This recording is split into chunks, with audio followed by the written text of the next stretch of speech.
Hey folks, I just want to let you know that I am taking a short break, but I will be back on May 7th with some new fabulous guests. Hope to see you then. Hey, nice Atypical Daydream t-shirt. Thanks, it's my favorite podcast. Mine too. But where can I get a t-shirt? It's easy. The link is in the show notes. That is easy.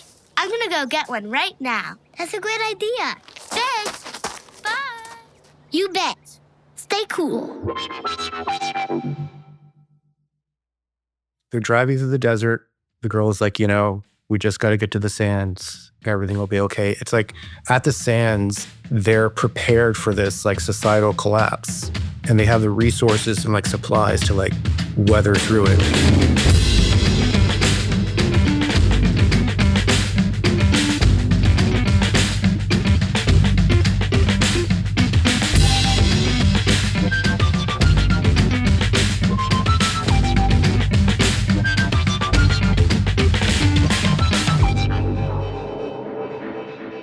Hello, my Atypical Daydreamers. Welcome to the show.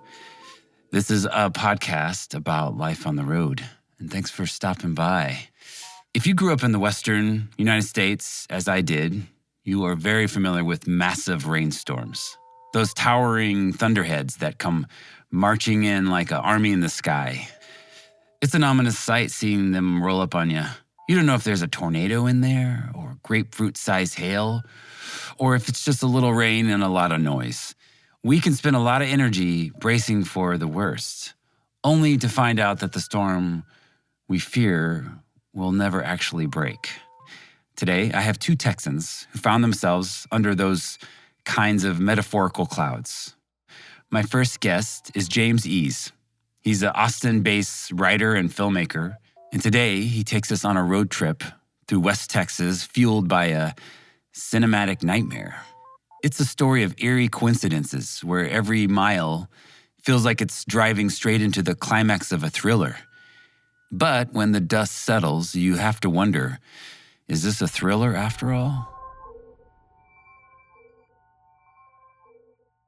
The night before I was going on the first road trip with my then girlfriend, now wife, I had one of these like movie dreams.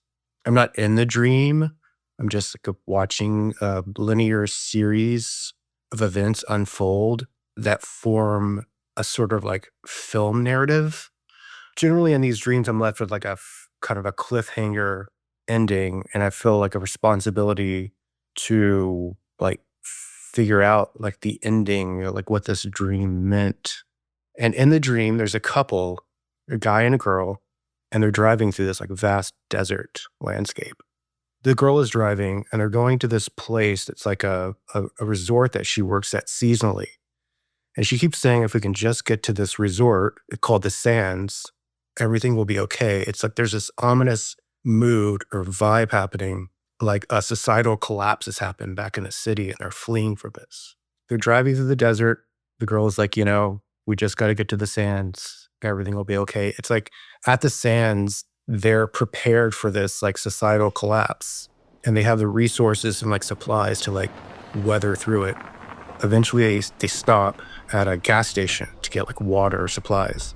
The guy, he notices this like white Sprinter van at a gas pump, and surrounding the Sprinter van are these like just like desert people who look kind of like post-apocalyptic. They look like they crawled out of like a desert cave or something, like very like Mad Max style. And they're like watching the couple kind of like sneering, and they have these like sinister smiles, and they're super creepy. And the guy's like, man, he's like freaked out. And the girl's like, don't worry about them. Just get in the car. We need to go. So they get back on the highway. It's not long before the guy starts to realize that they're being followed by these people in this white Sprinter van. He can see them in the rearview mirror, like they're getting closer and closer and closer. And he's like, something's not right. So he's like, man, they keep getting closer, like they're like bumper to bumper. And the guy's like, who the hell are these people? And the girl's like, don't worry about it. They think I have something that belongs to them. And he's like, wait, what? You know about this? She's like, I'm gonna lose them. So she makes like a hard left onto this dirt road off of the highway. They think they lose them. They're like on a dirt road. super dusty. And then all of a sudden, out of the dust, the white Sprinter van appears again. It's right behind them. And the guy's like, wait, who are these people and how do you know them? She's like, don't worry, we just need to get to the sands and everything will be okay. The Sprinter van is relentless. The girl says there's a gun in the glove box. We may have to use it. And that's about the time I wake up. So I wake up and I'm like, whoa, what was that? Like, what happened? Did they make it to the sands? Did they have a shootout? Where did it go from there? And like, what did she have that they were after? So I was left with all these questions. I got up and wrote the whole thing down. And then I went on an actual road trip in real life with my girlfriend. So we're driving through the desert. We're going to this cabin in the mountains of far west Texas. And I'm driving her car because her car was like nicer than mine at the time. So, all day I'm like driving through the desert and I'm thinking about this dream that I had and like trying to put together the pieces and like what it all meant and, what happened, what was the ending. So, I'm kind of in my head. And, have you ever seen those, like a sign that says no services for 100 miles? So we're like in the middle of one of those zones where it's just like nothing around. And her car starts to overheat. And there's like steam coming out of the engine. So I pull over on the side of the freeway and we're out in the middle of nowhere. Get out and like open the hood. Steam is like pouring out. So I look around. There's nothing but like rock, dirt, desert, and like 18-wheelers flying by. This is also in the time before we had iPhones. At the time we just had like regular cell phones that like you could only make a phone call on. If you were out in the desert, you didn't have service. So we're kind of contemplating what to do, and then a U-Haul pulls up behind us. And this guy gets out, and he comes up. His name's Anthony, and he's driving from like the far eastern edge of Texas all the way to El Paso, the far western edge. He's like a mechanic in the military. So he gets out, he looks at the engine, he's like diagnoses the situation right there on the side of the road. And he says that it's like a thermometer, like something with like a thermometer is blown and we need to replace it. And he tells me the part to get, and he tells me how to like replace it within the engine. And he says that there is a town like 30 miles from here. We can drive there, like the car will drive. We just need to get back on the road and drive super slow. He'll follow us the entire way to this next town. And like the temperature gauge will go all the way in the red and then it will come back in the middle. So we do as he says. He follows us all the way to this next town, like 30 miles away. We drive like 50 miles per hour. We get to the town, we get to the auto parts store, and Anthony, the guy, he goes on his way. And I find the part in the auto parts store. The guy in the auto parts store helps me like with tools and everything. So I get to work. I'm trying to replace this thermometer situation. It's much harder, of course, than the way that this guy described it. So, I'm not a mechanic, but I do know a little bit. But it's super hard. So I'm like working for hours. The sun's going down. I'm like, man, I don't know that we're going to be able to fix this. Like we may have to get a real mechanic to do this. And here we are in the middle of nowhere in this small town. I look around and like a block away, I see a sign for the sands.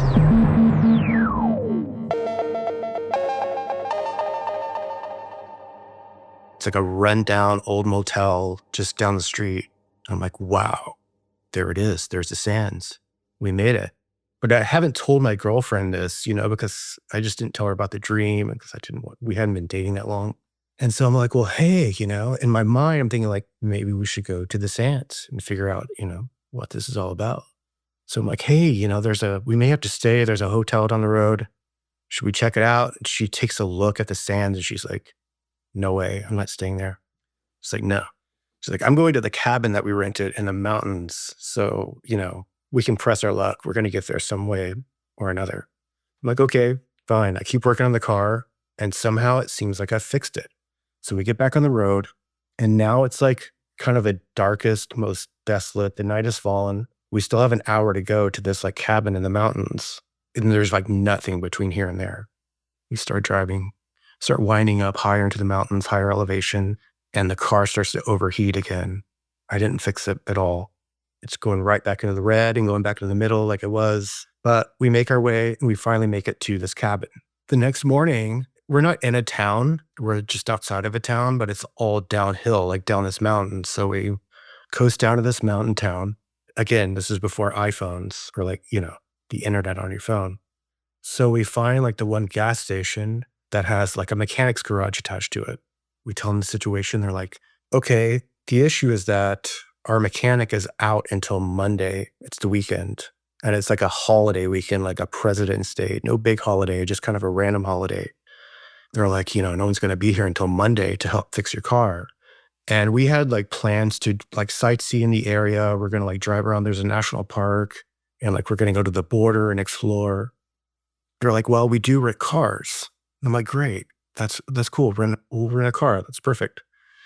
The lady that works at the gas station is like, yeah, but the only car we have is this car. She points out the window and it's a white Sprinter van. Just like in my dream. And I'm like, whoa, okay. Well, we'll take that Sprinter van. So here I am driving this van that was like, it somehow lined up, it was like the van from his dream. But now we're the ones who are driving it instead of like the apocalyptic gang. We're cruising around the beautiful mountains of far west Texas, the Big Bend area, and like staying in this cabin the next few days. And, I'm thinking like, what if there is some sort of like societal collapse happening in the city and we just don't know about it and we have to like stay here? And it was almost like a pleasant thought, because we were just having this great time out in the desert. So Monday rolls around and we go back to the mechanic and we tell him what's going on. The mechanic is there and he's like, okay, well, let me take it for a drive and assess what's going on with your car. So he leaves. He comes back like 15 or 20 minutes later. He's like, the car's fixed. And I'm like, what? I fixed it? And he's like, yeah, you fixed it. Like there was just like a bubble that needed to be worked through the hose, like the hose system. And then now everything's good. So like, yeah, you fixed it. I'm like, wow, I fixed it. My girlfriend's like, you fixed it.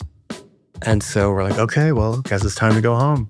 But, just like the dream, I was left wondering like, what does it all mean?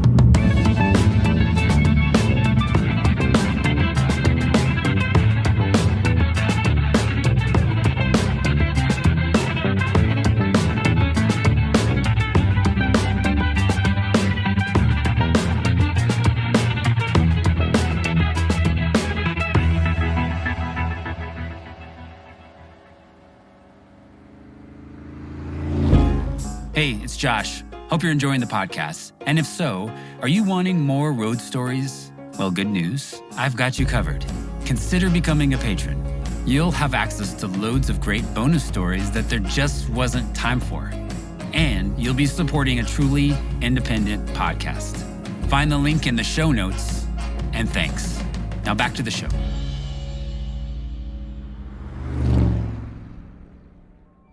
My next guest is Jeff Smith. He's the co-founder and frontman of the legendary Austin cowpunk band, the Hickoids. On a recent tour through Europe during a particularly cold spring, Jeff and his bandmates were pushed into some pretty rough territory.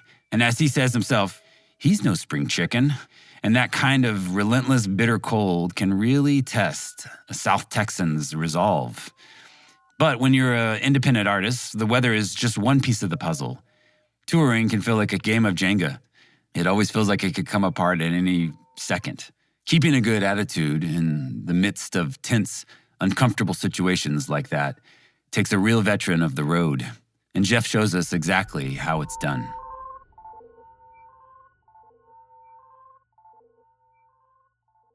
Hickoids, we were starting a tour with our friends, the Grannies. It was our first time in Europe. The Grannies had been over there several times. So we were pretty excited. We meet the Grannies. We fly in at approximately the same time and land at Schiphol in Amsterdam and go to pick up our gear, our rented gear. And the first night we're in Amsterdam and have lots of friends there and have a pretty good show. But there was a guy who was from San Francisco, who is a friend of one of the Grannies, and we were getting ready to take off for Dusseldorf the next morning. And I get a call from one of the grannies, Sluggo. And he said, well, there's a little hitch in the travel because we're held up. That we can't find this friend of ours who shall remain nameless, who flew over here to meet us and help us out on the tour. And he went missing, and then he turned up and he was naked and covered in feces. It was some Holiday Inn in kind of central Amsterdam. And like the hotel manager like hands him a scrub brush and down on his hands and knees cleaning up this rather filthy mess he made in some pantry of the hotel overnight. So we finally get on the road and go play in Dusseldorf. And so it was real exciting for us, but it was very cold. And it was the last week of March in 2013, headed into the beginning of April. So we get to Berlin for our show, and we're playing at Wild at Heart. So legendary club, we're excited to play there. And again, it's really cold for late March. It was, some people were trying to tell us it was the coldest they'd seen that particular time of year, and the time they had lived there, there was still maybe a foot of snow on the ground. And we had just been through daylight savings time in Texas, okay? And so Davy Jones, our dearly departed guitarist, who was the last quote-unquote original Hickoid alongside myself, who was 10 years older than me at the time. I was 52, so we were not spring chickens, and it was cold, and we were not used to it. We had just done daylight savings time where you lose an hour here. We're playing, and we got all this rented gear, all these vintage Marshall amplifiers, and then it's just like the sound gets all wonky, like it's going in waves. It just doesn't sound right. And so we're convinced that we've blown up all this rented gear, which of course would be, expensive to replace, to say the least, as well as not having gear to use, unless we went back to Amsterdam and swapped it out, whatever.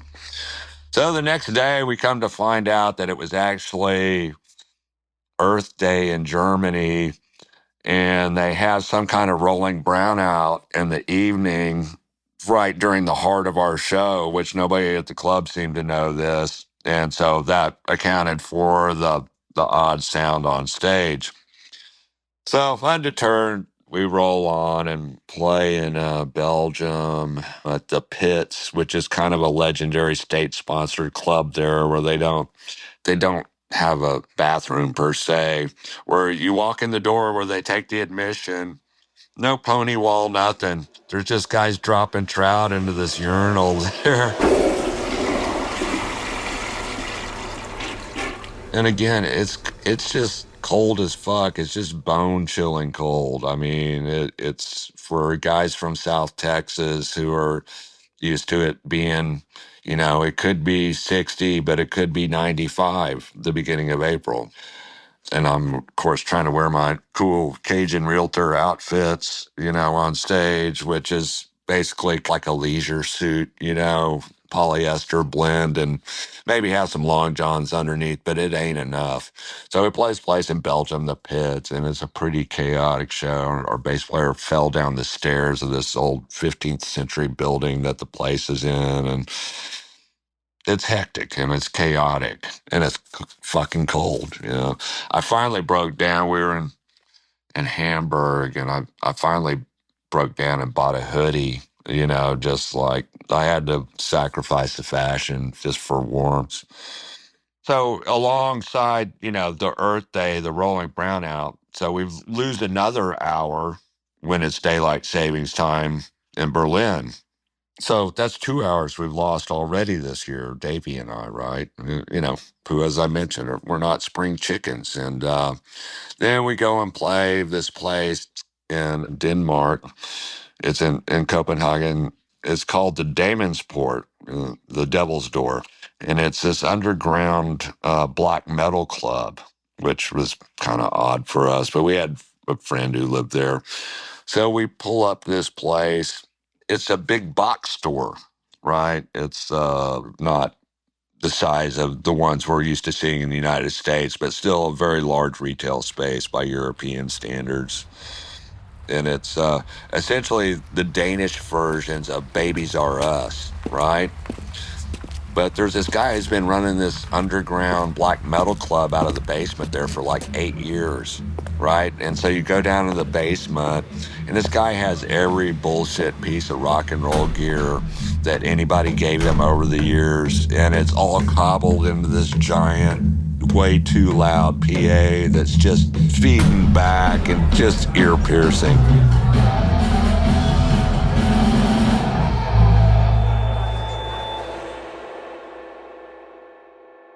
The last 2 shows we play, we're playing a festival in Bath, medieval town in UK.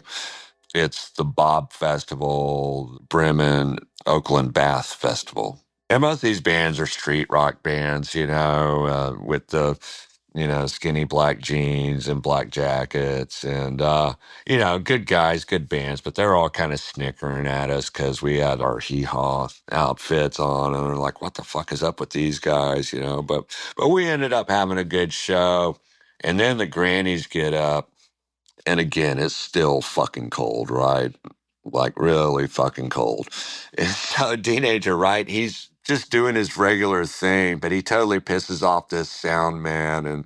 And the sound man is just excoriating him, stops the show. And it was kind of not a good scene. It didn't turn into a fist fight or anything. But so the grannies had to fly back the next morning. We were carrying all the rented gear in the rented van that we had. And we're supposed to meet the fella that we had rented the gear from in Amsterdam at the airport. I believe it was Monday morning that we were flying out. And then we have a show. We had booked a show with a friend at a pub in London. I think it was called the Islington. We wake up and, it's Easter Sunday and we're pretty close to Stonehenge. So we decide we're going to go to Stonehenge, of course, right? Who's not going to go to Stonehenge, when you've got the opportunity? Out in front of Stonehenge, all the pagans were out there handing out their literature and everything. And again, it's cold as a motherfucker. It's absolutely freezing. We're heading into London and we're going through the rings around the city, right? It was a big pain in the ass to get into the city and we were losing our driver at the end of the night. And so we had to get ourselves from after the show, we had to time it pretty well so we could make our channel reservation to cross into France, back through Belgium to get back to Schiphol. And then we realized that we've lost another hour because it's now daylight savings time in the UK. I said, Davey, I don't think we can afford to do this very often. We've already lost 3 hours this year. So we get to this pub, right? It's a nice pub. And we got these Marshall amps we fucking rented, just totally inappropriate for the room. And Davey has had the sniffles the entire time we're over there. And he's not in a good mood. And he was already a grumpy dude to begin with. So we start setting up and the PA speakers look like something that might go with your home theater, right?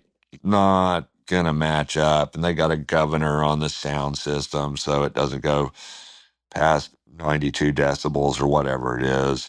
The pub manager is a real pain in the ass. He's like a short guy wearing a sausage suit and he's running around, just making decisions just to make decisions. And the sound man for the evening, turns out he claimed to be Jethro Tull's monitor guy, which why would anybody lie about that? And he immediately, as we're setting up, he starts fucking with Davey's pedal board. And this is like a no, like not good. It was another crisis narrowly averted. But we get up and play. Crowd's very cool to us. Have a good time, Load out. Got to get out of there pretty quick because I think we played about 11 p.m. And then our channel, we're on the last channel for the night. If we don't make our channel reservation, we're going to miss our plane.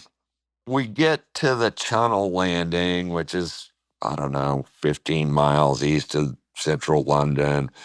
So we're second in queue to get on this channel that's going to deliver us back to the European continent. There's a vehicle in front of us that's got this little skiffy boat. And the manager, who's the manager of the channel loading, informs us, that's it. We can't put anybody else on. And I'm like, no, that absolutely cannot be. I explained the situation as best I can. She said, well, there is a commercial one, just the ones they put the semi-trailers on, but you can't ride in your vehicle. You have to ride in this train car type of thing. And said, well, okay, whatever it takes. So we have to wait about another hour or so, and then we get loaded on there, and we're on there with a bunch of Polish truck drivers who all look like they want to kill us in the train car. They're just highly unimpressed with us.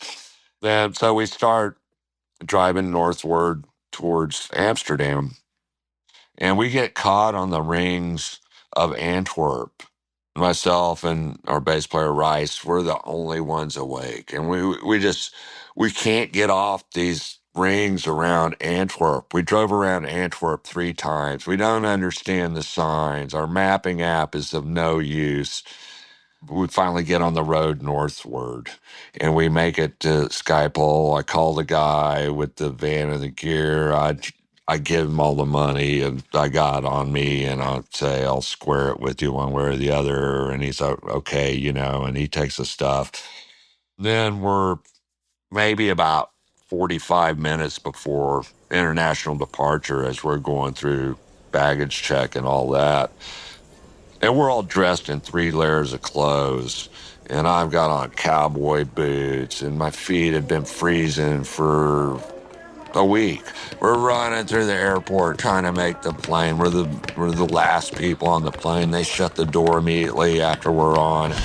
And I think that was the first time I'd been warm for like 10 days, at which point I'm sweating. I want to thank James and Jeff for sharing their experiences. Keep an eye out for James' second novel, Stray Array, coming out in late 2026. And you can find all his books at jamesease.com. Also, be sure to check out Jeff's record label, Sauce Tex Records, and find him on Instagram at Hickoids. All the links in the show notes. This podcast is created and produced by me, Josh Caldwell. Music by Visual Aid, my side music project. General support and copywriting by Miranda Caldwell. Thank you for listening, and I hope you come back next time.